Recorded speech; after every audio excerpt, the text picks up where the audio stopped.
அதுக்கு மேலே ஒரு சரியான ஹைட்டில் நம்ம உட்காந்துக்கணும் அப்படிங்கிறார். உட்காந்துட்டு தியான நிலையில் உட்காந்துட்டு நல்ல சென்சஸ் நம்மளுடைய எல்லா புலன்களையும் ஒரு கண்ட்ரோலில் வச்சுட்டு மைண்டை ஃபோக்கஸ்டாக வச்சுட்டு உள்ளமை தூய்மையாக வச்சுக்கணும். நம்ம எந்த எண்ணங்களும் கெட்ட எண்ணங்கள் எதுவும் இல்லாமல், இல்லை நல்லதோ கெட்டதோ எதுவுமே இல்லாமல் பகவானை நினைக்கிற மாதிரி நினச்சிண்டு நம்மளுடைய உடல், தலை, கழுத்து இது 3ம் நேராக ஸ்ட்ரைட்டாக இருக்க மாதிரி சீராக அசையாமல் ஸ்திரமாக வச்சுக்கணும் அப்படிங்கிறார். மற்ற திசையிலெல்லாம் திரும்பி அந்த பக்கம் இந்த பக்கம் பார்க்கக்கூடாது, ஸ்ட்ரைட்டாக இருக்கணும்.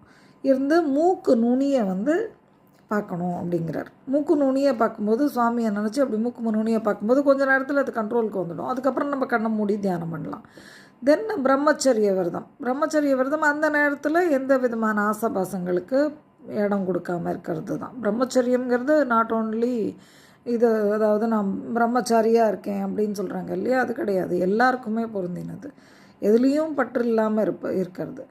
அண்டு இப்போ அச்சம் இல்லாமல், ஒரு பயம் இல்லாமல், மன அமைதியோட கடவுள் இருக்கார் அப்படிங்கிற ஒரு தைரியத்தோட, விழிப்புணர்வோட, அவேக்கன் ஸ்டேட்டுன்னு சொல்லுவோம் இல்லையா, அந்த மாதிரி பீயிங் அவேக் மனதை அப்படி அடக்கி நம்ம ஒரு கடவுளே எனக்கு நல்லா அவர்கிட்ட தான் என்னால் எல்லாத்தையும் ஷேர் பண்ண முடியும், he will help me, God will do it அப்படிங்கிற ஒரு தாட்டோடு இருக்கணும் அப்படிங்கிறார்.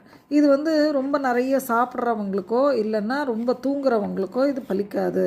அதே மாதிரி ஒன்றுமே சாப்பிடாமல் இருக்கிறவங்களுக்கும் ரொம்ப தூக்கமே இல்லாமல் தூங்காமையே நான் இருப்பேன் அப்படின்னு சொல்கிறவங்களுக்கும் இந்த யோகம் பலிக்காது.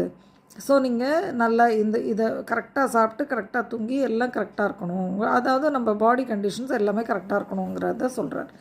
அப்புறம் அந்த மாதிரி நம்ம இருந்து சூப்பராக இதை பண்ணிட்டோம்னு சொன்னால், இந்த யோகாவை டெய்லி பண்ணின்னு வரோம் அப்படின்னு சொன்னால், காற்று வீசாத இடத்துல ஒரு விளக்கு ஏற்றினோன்னா எப்படி ஒரு சுடர் அப்படியே அந்த விளக்கு அசையாமல் ஜம்முன்னு எரிஞ்சுன்னு இருக்குமோ, அதே மாதிரி இந்த யோகியும் ரொம்ப சூப்பராக ஜொலிப்பான் அப்படின்னு சொல்கிறார்.